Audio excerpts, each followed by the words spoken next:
There's news in the NFL today, and it's time to break it down in the only way we know how. Hot Route style, with our spin on football headlines with a mix of frozen tundra, neck rolls, and grass-stained jersey.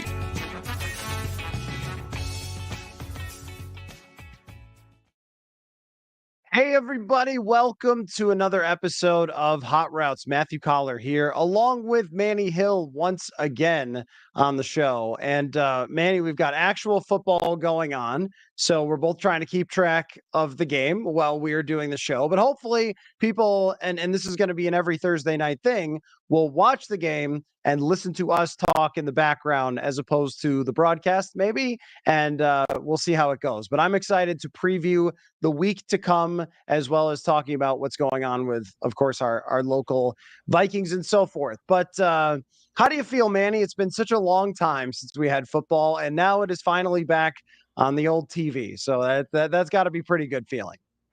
Maybe if we get one of those really bad, like early November Thursday night matchups that we used to get in the past, when remember when it would be like the Jaguars and the Titans or something, and they'd wear those awful color rush uniforms, and maybe those will be the nights where we'll get a lot more sort of viewership, so to speak, during those games that are pretty boring that everybody hates. But certainly not tonight. I mean, you've got about as good a matchup as you can ask for to start the season. So it's going to be fun, though. I'm looking forward to this.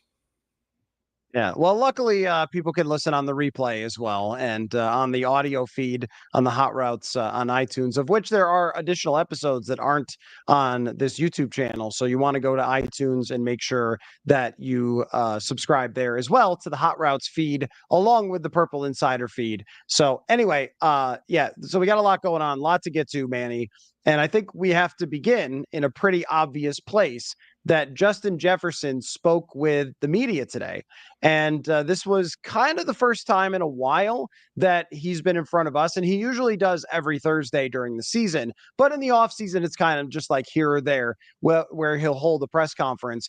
And it was very interesting to hear him talk about his contract, because I think he was trying as hard as he possibly could to go out of his way not to say anything that was going to imply that, like, give me all the money. You know, he was trying not to do that.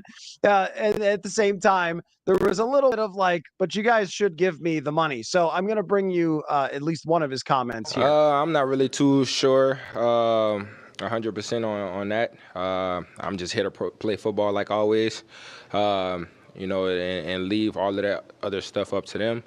Of course, I will want a contract to be done, but at the end of the day, it's all up to them and what the ownership want to do with that. And Manny, we saw Nick Bosa get a huge contract just before tonight's game. Joe Burrow signs a massive contract. These are guys who are among the best players at their position in the NFL. Jefferson, of course, is in that category as well. So my question for you is, if the Vikings don't get Justin Jefferson extended before kickoff on Sunday, is it panic time? Where would you put it on the 1 to 10 panic meter if they are not able to come to an agreement with Justin Jefferson? Well, on a scale of 1 to 10, I would say maybe about a 4. And I say it's only that low because he is signed, on his rookie scale contract. He's signed through next season. And so it's not like if they don't get something worked out this year that he's just going to walk in free agency and, it's bye-bye Justin Jefferson. But I do think that if they don't get a deal done before Sunday, it is something that will be, people are going to need to kind of watch for. And certainly he's going to get a ton of questions about it. Kwesi will get a ton of questions about it. KOC will get a ton of questions about it. But as far as, should people really panic about it? I don't think so, at least not yet. I think if we get into next offseason and there's still no deal done, then it's going to be like, what's going to happen here? And then it's like, okay, is he going to hold out? Because he didn't hold out this offseason. But if they don't get it done get one done next season, or next offseason, then it's going to be, the clock will really be ticking at that point. and then it'll be really dicey. But I think right now, I don't think there's a lot to really worry about at this point.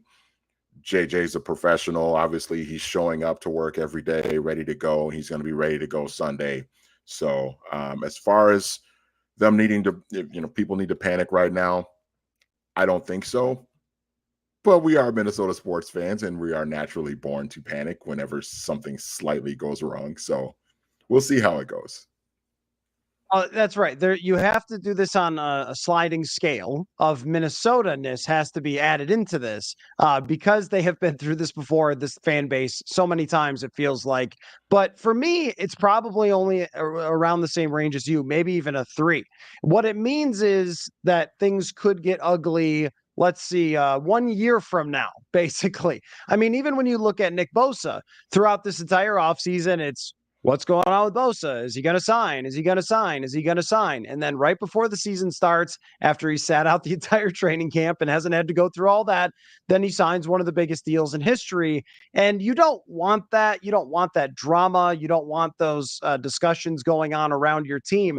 And for San Francisco, that was a distraction for them in a year where they think that they could win the Super Bowl. And for the Vikings, you really would prefer not to have that next year. But at the same time, there is just so much set up in place in the Vikings' favor for signing Justin Jefferson in terms of the 5th-year option, the franchise tag, those things, that it makes sense for him to try to work out a deal with them as much as it does them with him. And what you want is everybody to come away happy with no bad blood and no frustration. It's like if you get married, you don't want a fight at your wedding.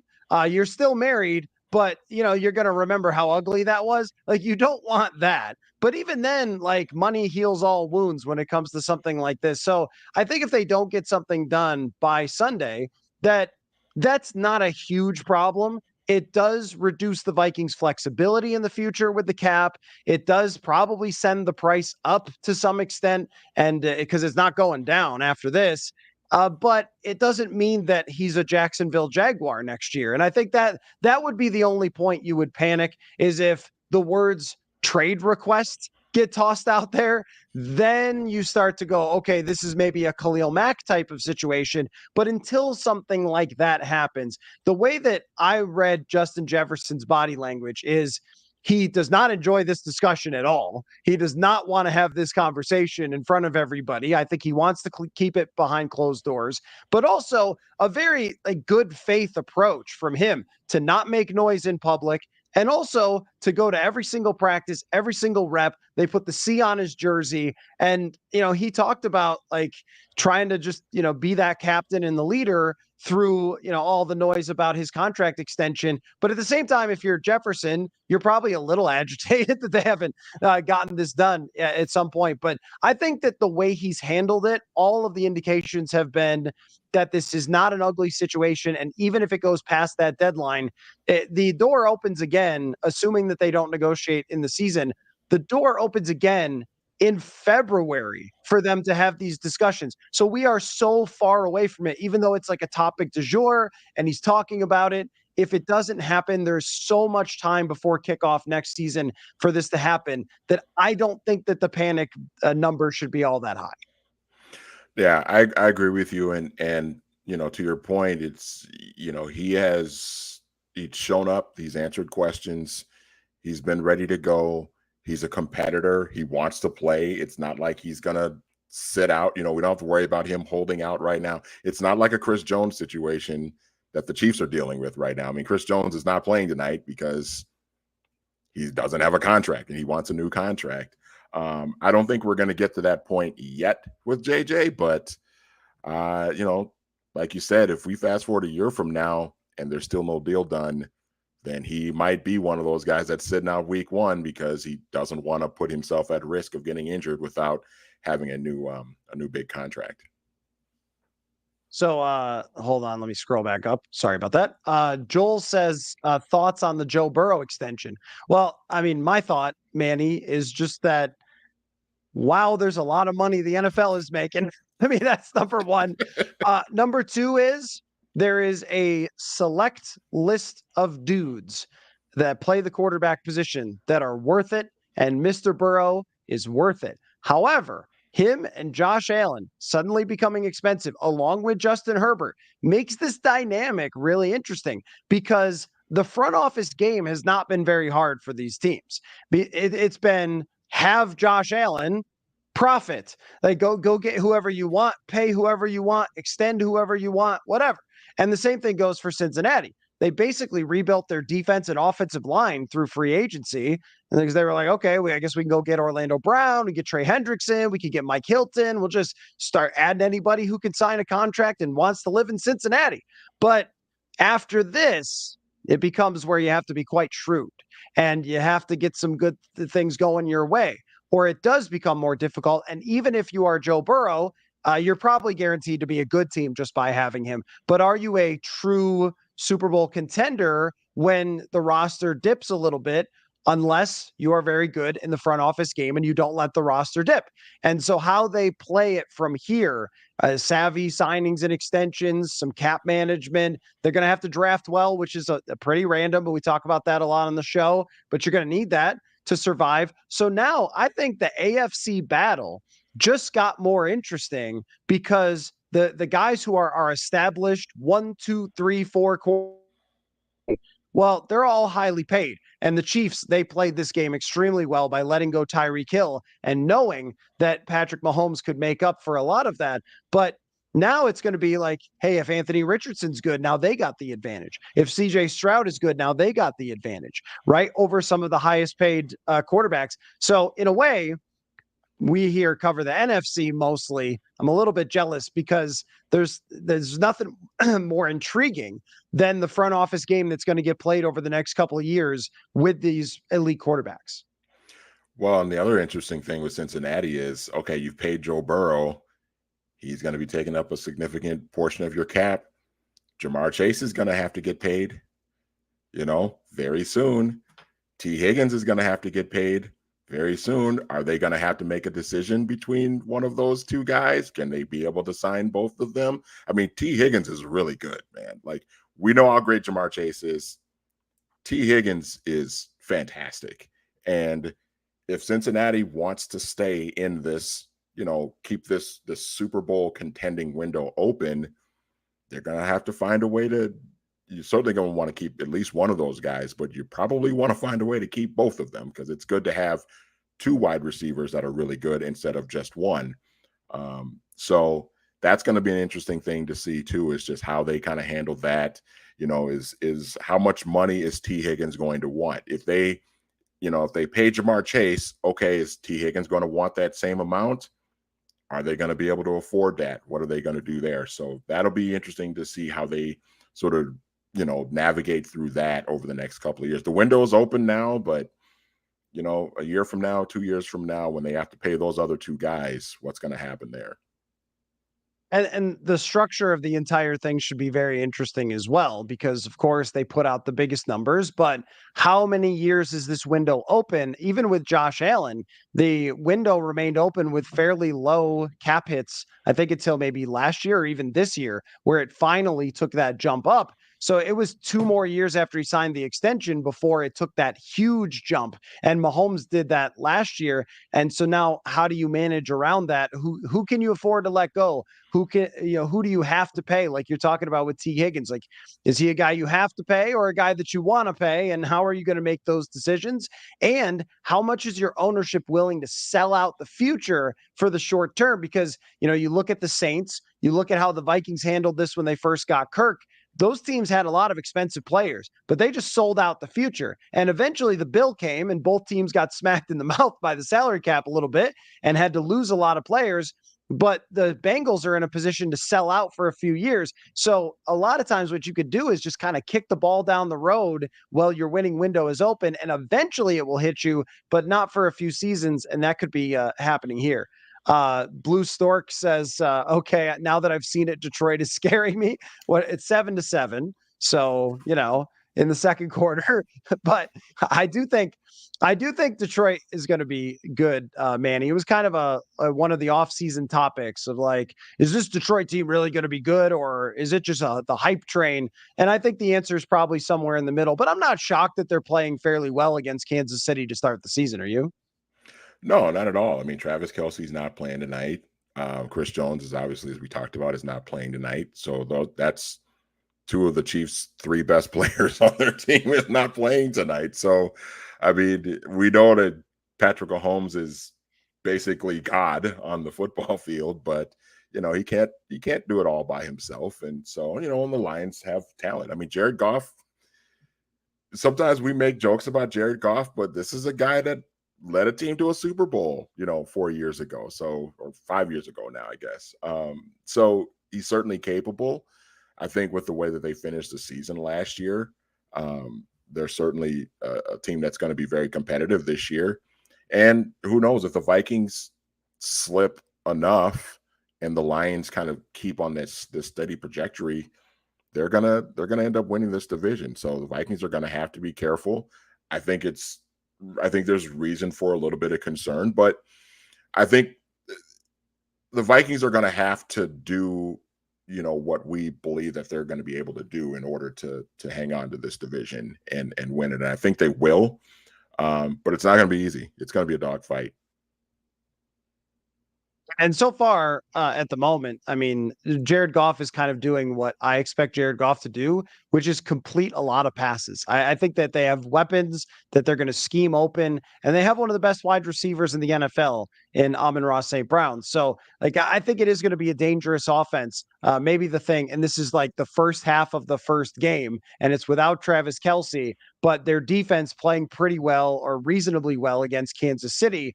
That's where, if their defense steps up, they can be a very legit team, because I think their defensive ceiling is higher than the Vikings. They've been drafting on defense for a while. They've been adding pieces to their secondary. Well, the Vikings are kind of like where Detroit's defense was last year, where you've got some players that you like, but you've also got some holes in that defense and very little depth. So it's kind of like the Vikings need another year to catch that up.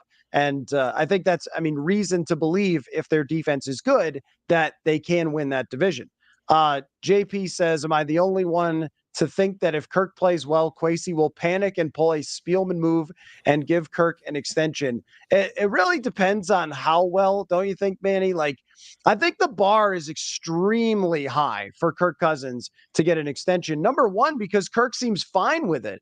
If Kirk was irritated that they hadn't extended him and really wanted to be nothing but a Viking for life, then okay, maybe you would say okay, he'll probably sign anything they put in front of him after this year. But I think that the way that this regime has not bought into Cousins, which is the smart way to do it, to him has probably been pretty off-putting.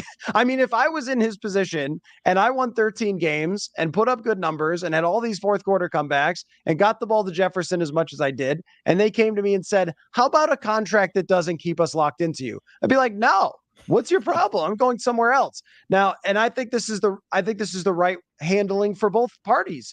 And so unless they go to the NFC Championship, I think that the Vikings and Kirk are probably best going through this season, trying to win the division, trying to go deep in the playoffs, and then just parting ways, unless it is so good and they have a top 5 offense and they're in the NFC Championship that you just have to do it. Kind of like Joe Flacco 2012, where they were ready to move on from Joe Flacco. They did not sign that extension with him, and he was a free agent after that year, and then he won the Super Bowl. So they're like, okay, let's give Joe Flacco the worst contract in football, which they did, but who cares? Flags fly forever. So yeah, I think that maybe your opinion is different, but I don't see this scenario happening unless they do extremely, extremely well this year.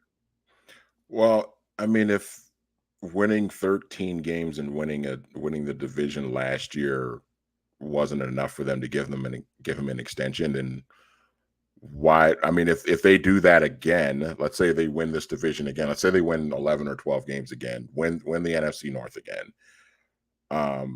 and maybe win a playoff game, I can't even really see that being enough.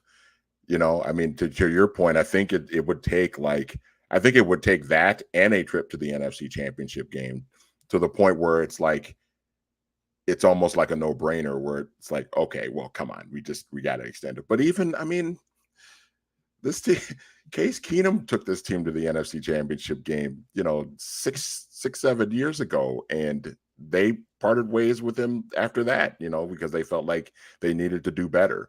And in this case, it might just be Kirk might lead this team to an NFC Championship game, and they still might, KOC and Kwesi might still look at each other and say, but if we part ways with Kirk and bring in a young quarterback in, it gives us so much more flexibility, so much to work with.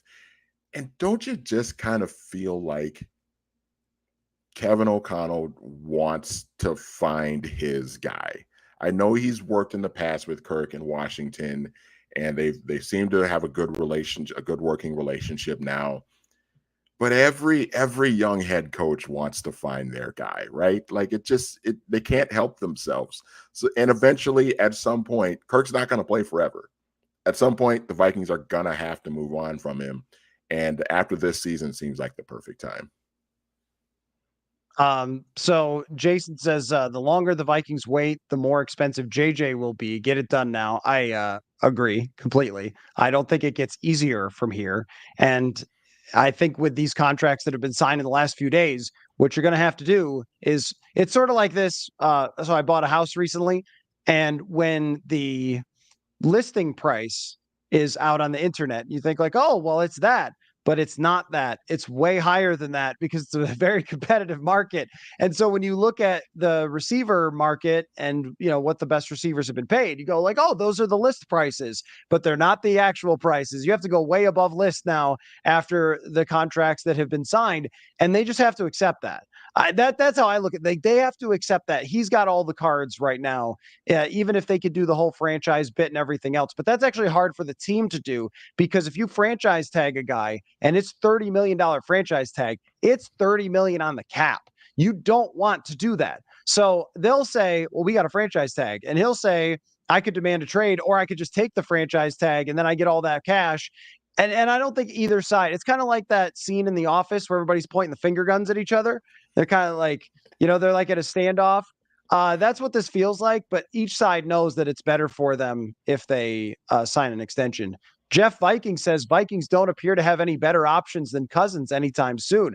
I mean, I don't know if you watched college football last week, but I disagree. I mean, there's a lot of quarterbacks that are coming out this year that could be first rounders. Also, the team has won one playoff game since he signed in the year 2018. I was a lot younger in 2018. The hairline came down to here in 2018. You had hair. You had a big fro. No, I'm just kidding. You've never had hair since I've known you. But I mean, it's been a long time, and the man has won one playoff game. Like, this hasn't worked. This has been pretty much a complete failure from what their expectations were when they signed him. So to say there's no better options, like, than losing every year in the first round or not making the playoffs, like, I definitely think that there's better options down the road. But I think what happens, Manny, is any team that has an average quarterback, they always think, well, what if we draft a bad quarterback?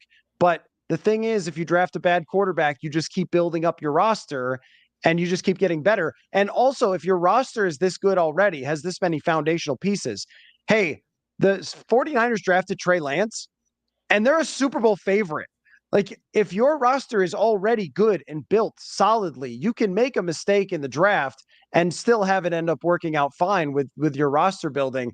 I just think that, like, the athleticism element, the mobility element is going to be necessary in the future. And also, they can give a rookie quarterback the best possible situation with a great receiver, a great tight end, another rookie receiver who's ascending. I mean, I think that their options are really good, actually, going forward at this quarterback position. Plus, if there's any quarterback who is disgruntled, who do you want to play with? Oh, the best wide receiver in football. So when Tom Brady says, I'm coming back, or Phillip Rivers says, I'm coming back, you're the team that they're coming to. Or if Andrew Luck says he's coming back. There's as far as options, I mean, there's a young man in Boulder, Colorado that I saw play on last Saturday that played really, really well against TCU. That's very intriguing to me.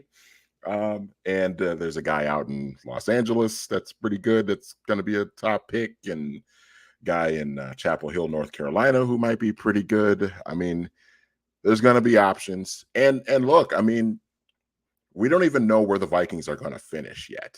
I mean, we think that they're probably going to win the division, but what if they don't? What if they're 8-9 or 9-8? Then you're picking in the middle of the first round. Then you have a little bit more of an ability to move up maybe into the top 5 and get a young quarterback if you want. Who knows? I mean, I think there are options. I don't think we should be, trying to convince ourselves that, well, I guess we're just going to have to settle with Kirk the rest of the way here. I mean, I think there's an opportunity here beyond this season. You see how this year goes. Maybe Kirk plays well. They build off of what they did last year and play better. I have my doubts about that, but if they don't, then maybe you're in a position to where you can move up and get one of those young quarterbacks in next year's draft. Right, draft Deion's kid and bring in Deion as defensive backs coach, and that's the plan. That's the plan. He just looking at him, athleticism, but also accuracy, maturity, leadership. I mean, he was checking a lot of boxes for me. And I was only one game, but last year, Anthony Richardson played that first game against Utah, and it was sort of the same effect where everyone went like, oh, okay, who is this? And the guy ended up 4th overall. So I wouldn't be surprised if he is a guy to watch along with some others. Blue Stork says watching the Chiefs makes me miss McKinnon. Always a big McKinnon guy. I thought that they should have leaned into his receiving ability a little bit more when he was here, but mistakes were made on offense during the Zimmer era. Matthew says, nice to see Josh Metellus' extension. Thoughts on it only being 2 years? Well, yeah, I mean, it'll keep him here for at least a couple more seasons, and then we can kind of see where that goes from here. But Josh Metellus, I think, is one of the best stories on the team, and he's also a lesson about a lot of things. I mean, you could take life advice from Josh Metellus. This is a guy who was cut as a 6th-round pick and is as intelligent as it gets for an NFL player, is a great teammate. This year, you talk about like a diligence and how much you care about your job. He completely revamped how he got ready for the season based on the fact that he thought he was going to play more on defense. So he's doing breathing exercises, long distance running to be ready to handle the workload he's going to have to go through.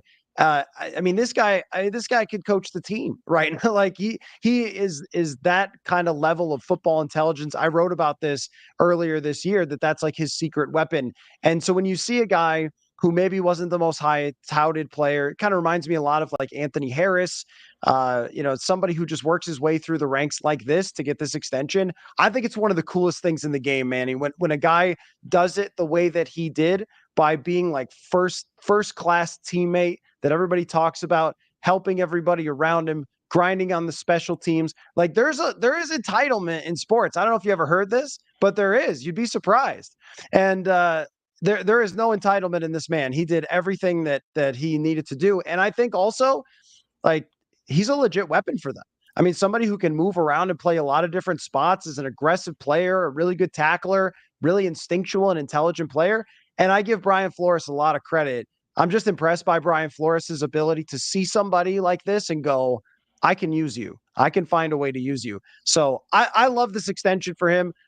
2 years is probably as far as you'd want to go, like for someone who's been just a special teamer. But I think this is kind of a sign from the organization. Like if you're an undrafted free agent or you're a late round pick and you're like this guy, we will reward you. So I think it's good on a lot of levels. Yeah, I agree with you. He kind of reminds me of, and I think he's actually going to end up being probably even more of an impact player on the field than this. But, Matthew Slater of the Patriots, it's that same type of thing where he's not a big name guy, obviously, but he's just a great teammate behind the scenes. He goes out, he does his job. One of the best special teams players that the NFL has had in the last decade or so. And, like I said, I think Josh Metellus has a potential to be have more of an impact than just that.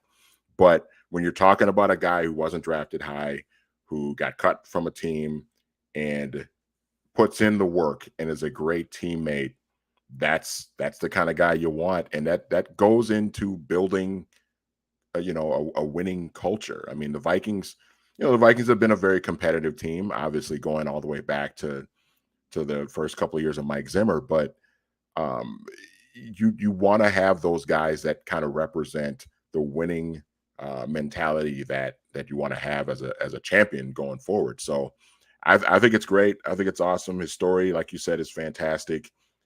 when he's out there, he just seems to make something happen, always seems to make a play. So that's good to have. It's always important to have players like that. So good for him. Yeah. Yep. Brian Flores called it a joy to get to know him. I mean, that's, I don't know. I'm just always fascinated by guys who overcome their draft status, overcome early setbacks in their career and how they do it. And he's kind of a poster boy for that, but also valuable to this year's defense and going forward. And one thing that has come up is a natural question is what it means for like Lewis Cine. Does this say anything about Lewis Cine? And I guess my answer, Manny, would be nothing you didn't already know. I mean, Lewis Cine after 2 years has not had any impact whatsoever. And we'll see if he does this year at some point, but it doesn't appear that he's going to because he hasn't been put into a role like Josh Metellus. They've got their starting safeties. They kept even extra safeties for special teams, but we already knew that before they extended Metellus. We already knew how much they liked Metellus. And I guess, this kind of reminds me of like a Treadwell when Adam Thielen exploded. It's like, well, doesn't matter who it was. It just matters that you got one. I mean, right? So it doesn't matter where he got drafted once you're trying to win football games. Okay, your first rounder was a bust, but your undrafted guy's a star. It might be that way. Or it might be that maybe they don't know how long Cam Bynum's going to be a starter. They don't know how long Harrison Smith is going to play. And I think Lewis Cine deserves one more training camp. He came off that horrendous injury and everything else, and also deserves us to find out through the season if he can carve out a role for himself. Sometimes we just like to declare instantly that things are busts or things didn't work out, but KJ Osborne was like the worst player in his first year. The guy like couldn't even catch a punt and had no catches. And Trey Wayans like couldn't play at all in his first 2 years, essentially. So I'm always slow to say, oh yeah, it's a bust. This didn't work out. Like I like to give it a little more time with Lewis Cine. And I don't think that this changes anything about his future. I don't either. And I think to your point, you got to give him some time. Also, like you said, if you miss a draft pick, a lot of times an important thing to do is can you make up for it in a later round or like in free agency? Can you find, an undrafted guy that turns into like an Adam Thielen? Like you said, Laquan Treadwell was a bust. He was not good for the Vikings at all, but they got through it. It was okay because Adam Thielen emerged as an undrafted guy that worked his tail off and got into the position that he was in. So I think that's the more important thing to me. If you feel like you've missed on a first round pick, first of all, every team in the league at some point or another is going to miss on a first round pick. It's inevitable. It just happens. Not all 32 guys that are taken in a first round are going to be super high impact players. But I think it is important that if you miss on one of those, if you can find a way to make up for it with, a fourth, a fifth, or a sixth round pick that ends up sort of stepping into that role that you were hoping for that first round pick, then who cares? It's fine. I like Lewis Cine. He seems like a good kid. I hope it works out for him. I hope he can find a way to kind of turn himself into the player that we hope he can be. But if he doesn't, I think the Vikings will be okay. I think they'll be able to survive it. You give Kwesi a little bit of a break because it was his first draft. And sometimes you just kind of have to be cognizant of like, okay, a guy stepping into a role for the first time. It's his first draft. There might be some swings and misses. But if you make up for it later on down the line, then I think things should be fine. Well, I mean, I just think in general that there's regrets to be had.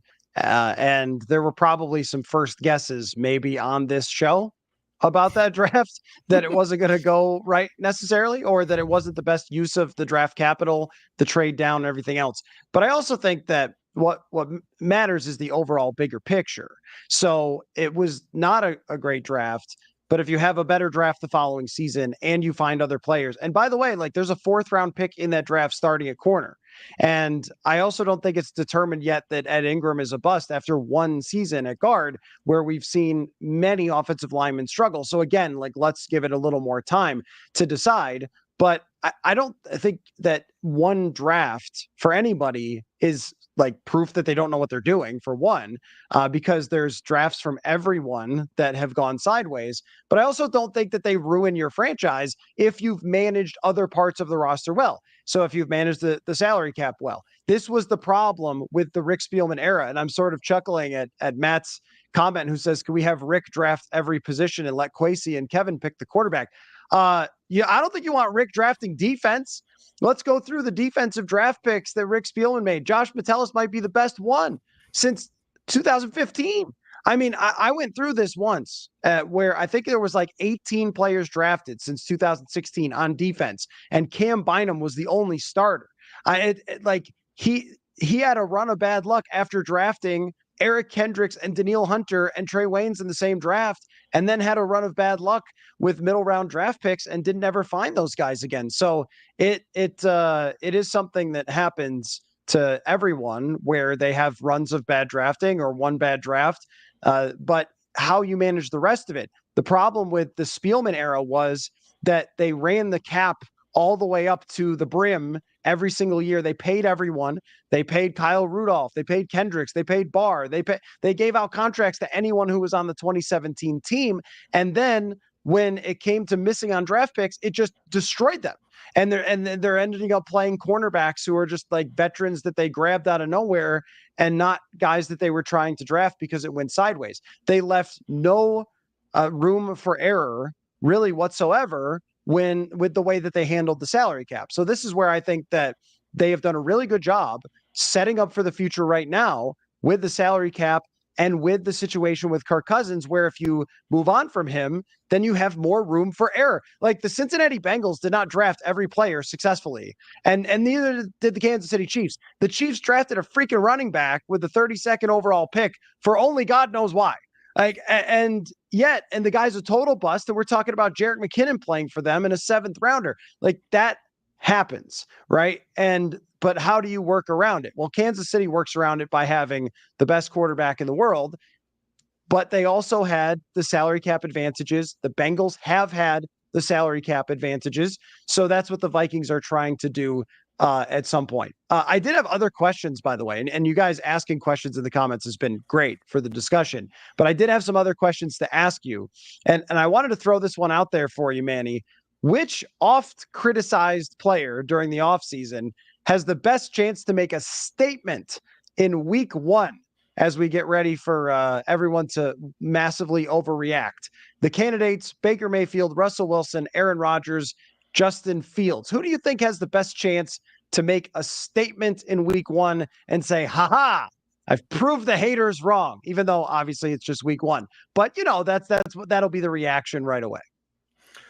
I'm going to go with Russell Wilson. And the reason why is simply because of the team that he's playing. I like some of the pieces that the Raiders have.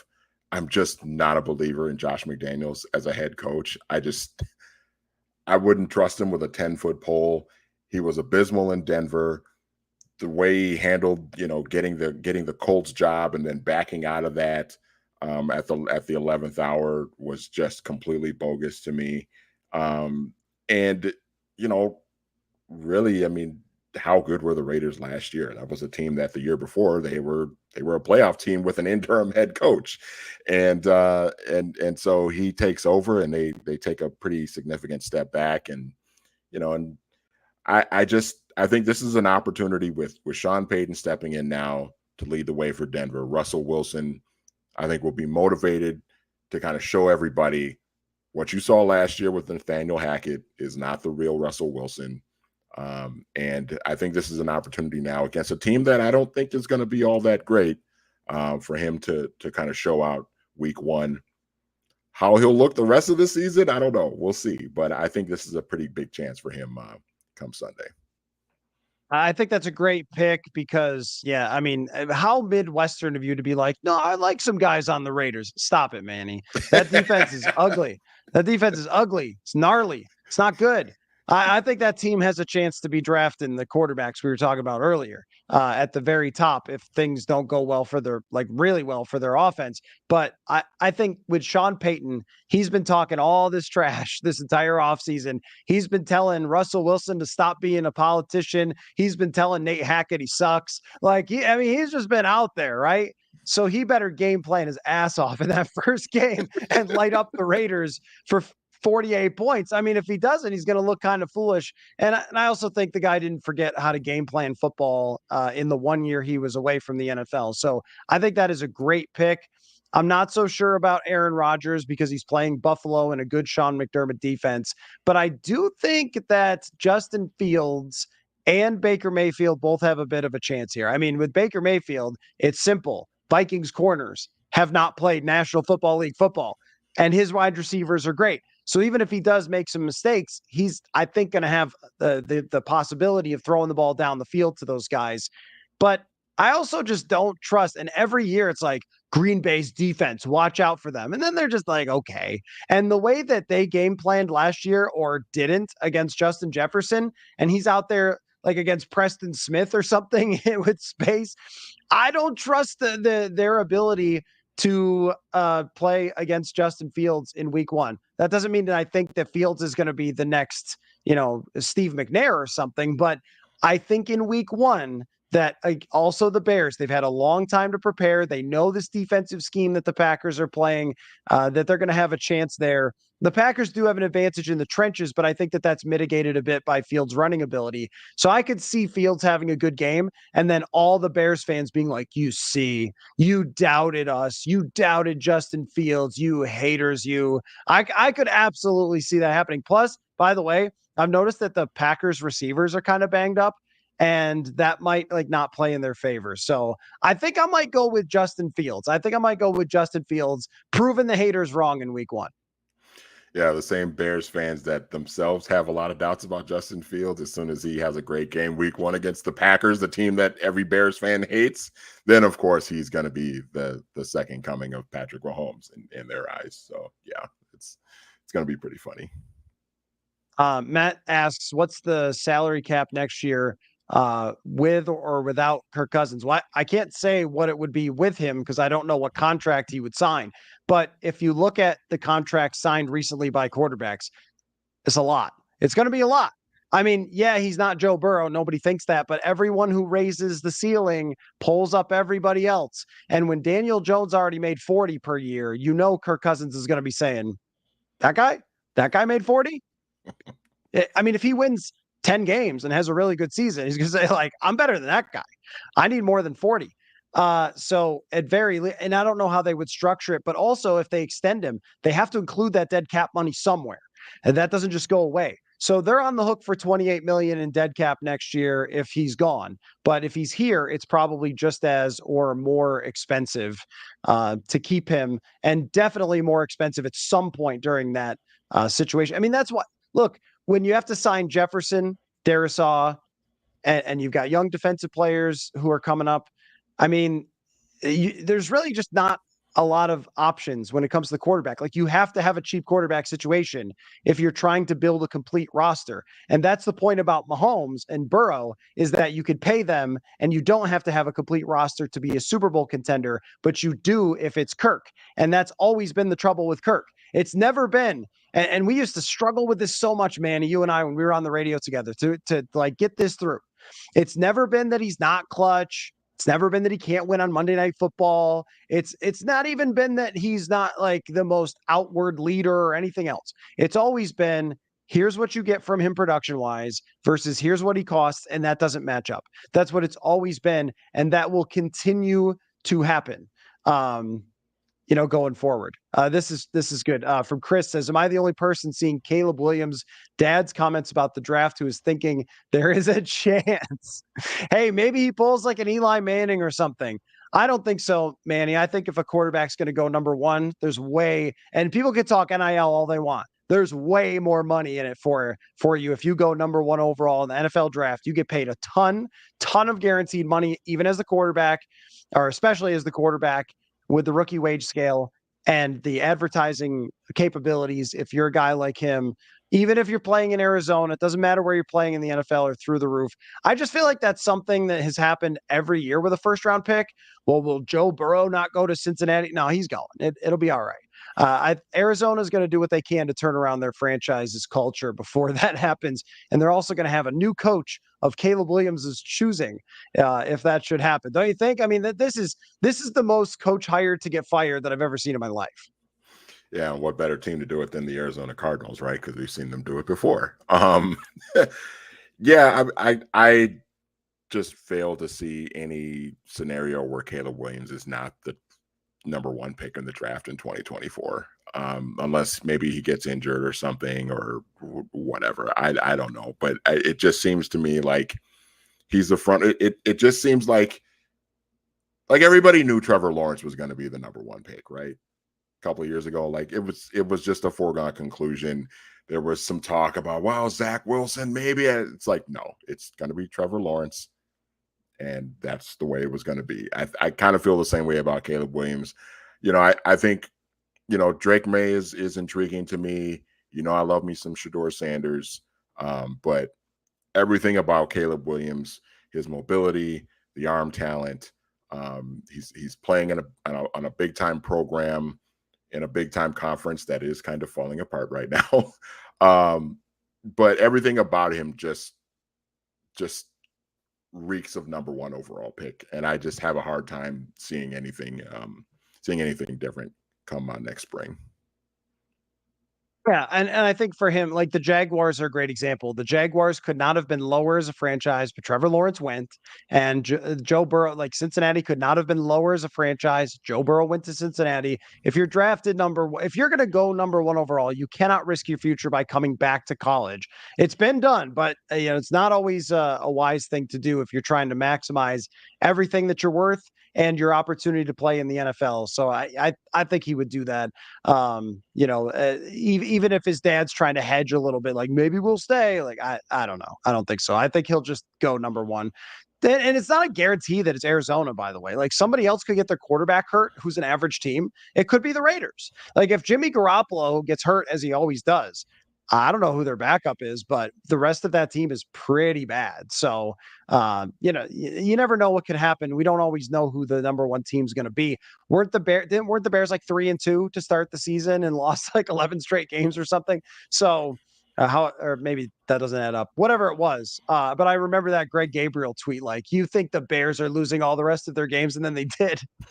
Todd says, if the opportunity presented itself, would you trade future draft capital to move up for a quarterback? My answer is absolutely yes, because you have superstars at the other positions, and then you can fill in the rest with free agency. If you had nothing, that's a good point. Classic Big Ten quarterback, Caleb Williams, by the way, that we're talking about for classic Big Ten franchise, USC. But I think without hesitation, you trade up because you have a megastar left tackle, you have a megastar wide receiver, you have young players that you've drafted. And so I think that's one where it's time to make that trade up to get him. And then with the situation at quarterback, you kind of have to do that. Last thing for you, Manny, last thing. Which week one matchup is getting no hype whatsoever, but has a chance to be a wild game? And also, what game, as an add-on, if there's one that you think has the potential to show us the most bogus results versus the rest of the year. So something that happens and everyone goes, oh my gosh, what? And then just like Chicago beating San Francisco, like the most Chicago beating San Francisco last year thing to happen. So do you remember, I'll go with the second question of that first. Do you remember, it must have been about 5 years ago now, and I think it was me, you, and Judd Zolgad. We were on the radio. We were talking about how, remember when Tampa Bay, this was pre-Tom Brady, Bruce Arians Tampa Bay. This was Dirk Cutter led Tampa Bay Buccaneers. And Ryan Fitzpatrick went into the Superdome week one and beat the Saints. I think he beat them like 45-40 or something like that, some wild shootout game. And everybody was just kind of like, wow, what's wrong with the Saints? What's wrong with Sean Payton and Drew Brees? What's going on with them? Maybe the Bucs are pretty good. And then the Bucs went 4-12 or something, and Dirk Cutter got fired.